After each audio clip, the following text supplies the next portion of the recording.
कैमरे की flash light, पपराजी की भीड़ और रेड कारपेट पर चलते स्टार्स। देखा जाए तो बॉलीवुड एक अलग ही दुनिया है, एक ऐसा ग्लैमरस तमाशा जहां हर कोई अपनी जगह बनाने की कोशिश में लगा है। लेकिन दोस्तों, इस चमक दमक के पीछे एक ऐसी सच्चाई भी छुपी है जो शायद ही कभी सामने आती है। जी हाँ, मैं बात कर रहा हूँ टैलेंट और ट्रोलिंग के बीच के उस रिश्ते की जो आजकल बॉलीवुड का पर्याय बन गया है।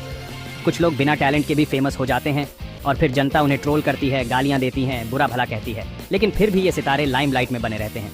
आखिर ऐसा क्यों? क्या यही वजह है कि बॉलीवुड दिन ब दिन पिछड़ता जा रहा है? आज हम इन्हीं सवालों पर चर्चा करेंगे और उन स्टार्स की पोल खोलेंगे जिन्हें जनता ट्रोल करने से नहीं चूकती। सबसे पहले बात करते हैं नेपोटिज्म की। बॉलीवुड में कई स्टार किड्स हैं जिन्हें ना एक्टिंग आती है, ना डांस और ना ही स्क्रीन पर परफॉर्मेंस देने की काबिलियत, लेकिन फिर भी ये बड़े बड़े प्रोडक्शन हाउस की फिल्में पाते हैं। क्यों? क्योंकि इनके माता पिता इस इंडस्ट्री के बड़े नाम हैं। जनता ने XYZ और ABC जैसे स्टार्स को उनकी फ्लॉप फिल्मों और खराब एक्टिंग के लिए जमकर ट्रोल किया है। याद है ना वो डायलॉग, मेरा बाप बहुत बड़ा आदमी है? हाँ, वही। लेकिन इन स्टार किड्स पर इसका कोई असर नहीं पड़ता।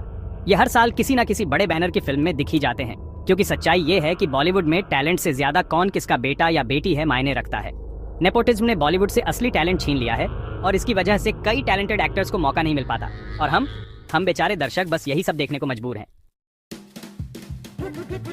अब आते हैं सोशल मीडिया सेंसेशन पर। उर्फी जावेद जैसी पर्सनैलिटीज सिर्फ अपने अजीबोगरीब फैशन और पब्लिसिटी स्टंट्स के कारण फेमस हैं। कभी अजीबोगरीब कपड़े पहनना तो कभी बेतुके बयान देना, बस सुर्खियों में बने रहना है चाहे किसी भी कीमत पर। और जनता इन्हें लगातार ट्रोल करती है, गालियां देती है, लेकिन यह सब उनके लिए फेम का जरिया बन जाता है, क्योंकि आजकल कहावत बदल गई है। बुरा भला सुनना अब फेमस होने का सबसे आसान तरीका बन गया है। यहाँ सवाल ये है कि अगर इन्हें पसंद नहीं किया जाता तो ये फिर भी हर दिन सुर्खियों में क्यों रहती हैं? क्योंकि कंट्रोवर्सी और ट्रोलिंग अब पब्लिसिटी का नया तरीका बन गए हैं। और बॉलीवुड तो बस यही चाहता है, सुर्खियां, चाहे वो किसी भी कीमत पर मिले। चैप्टर 3, ओवररेटेड एक्टर्स और जनता का गुस्सा। बॉलीवुड में कुछ ऐसे एक्टर्स भी हैं जिनकी एक्टिंग औसत से भी नीचे है।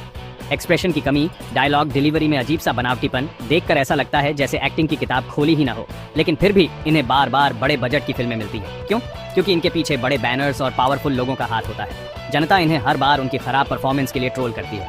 आपने सुना होगा कि XYZ को उनकी हर फिल्म के बाद ट्रोल किया जाता है। जनता गुस्से में कहती है, इन्हें एक्टिंग आती नहीं, फिर भी ये स्टार क्यों है? लेकिन इसका भी कोई फायदा नहीं होता, क्योंकि बॉलीवुड में टैलेंट से ज्यादा पावर और पैसे की चलती है, और जब तक ये सिस्टम रहेगा तब तक हमें ऐसे ही ओवररेटेड एक्टर्स को BD डे पर्दे पर देखना पाई देगा। चैप्टर 4, बॉलीवुड का पिछड़ना, असली वजह। दोस्तों, सच तो यह है कि बॉलीवुड के पिछड़ने की सबसे बड़ी वजह यही है कि यहाँ टैलेंटेड एक्टर्स को मौका नहीं मिलता। साउथ की फिल्मों में जहाँ कंटेंट और एक्टिंग पर जोर दिया जाता है, वहीं बॉलीवुड में ग्लैमर और नेम फेम को ज्यादा महत्व दिया जाता है। यहाँ कहानी से ज्यादा स्टार के नाम पर फिल्म बिकती है। यहाँ एक्टिंग से ज्यादा कितने करोड़ का बजट है मायने रखता है, और यही वजह है कि बॉलीवुड दिन ब दिन अपनी चमक खोता जा रहा है। हमारे देश में कई टैलेंटेड स्ट्रगलिंग एक्टर्स हैं, लेकिन उन्हें मौका देने के बजाय बार बार उन्हीं ओवररेटेड स्टार्स को फिल्में दी जाती हैं, क्योंकि बॉलीवुड को बस पैसा कमाना है, चाहे वो किसी भी कीमत पर हो। और इस चक्कर में वो भूल गया है कि उसकी असली ताकत क्या है, अच्छी कहानी और बेहतरीन एक्टिंग। चैप्टर 5, क्या जनता की आवाज सुनी जाएगी? दोस्तों, अब सवाल ये है कि क्या बॉलीवुड कभी बदलेगा? क्या वो कभी टैलेंट को तरजीह देगा? क्या वो कभी दर्शकों की सुनेगा? जनता ने बार बार अपनी नाखुशी जाहिर की है। ट्रोलिंग, गालियां और सोशल मीडिया पर मीम्स, ये सब इस बात का सबूत है कि दर्शक अब बदलाव चाहते हैं। वो अब वही पुरानी घिसी पिटी कहानियां और ओवररेटेड एक्टर्स को देखकर थक चुके हैं। लेकिन क्या बॉलीवुड इस आवाज को सुनेगा? क्या वो अपनी गलतियों से सीखेगा या फिर वो अपनी ही धुन में मस्त रहेगा? अगर बॉलीवुड को अपनी पुरानी शान वापस चाहिए तो उसे असली टैलेंट को पहचानना होगा, उसे नए चेहरों को मौका देना होगा, उसे समझना होगा कि दर्शक अब बदल चुके हैं, और अगर वो उन्हें अपने साथ रखना चाहता है तो उसे भी बदलना होगा। तो दोस्तों, यह है बॉलीवुड की सच्चाई। ऐसे स्टार्स जिन्हें जनता पसंद नहीं करती, फिर भी वो लाइमलाइट में रहते हैं, क्योंकि यहाँ टैलेंट से ज्यादा कनेक्शन और पावर मायने रखता है। लेकिन अब समय आ गया है कि हम बदलाव की मांग करें। क्या आपको लगता है कि बॉलीवुड को टैलेंट पर फोकस करना चाहिए? अपनी राय कमेंट में जरूर बताएं। वीडियो को लाइक करें और चैनल को सब्सक्राइब करना ना भूलें। धन्यवाद।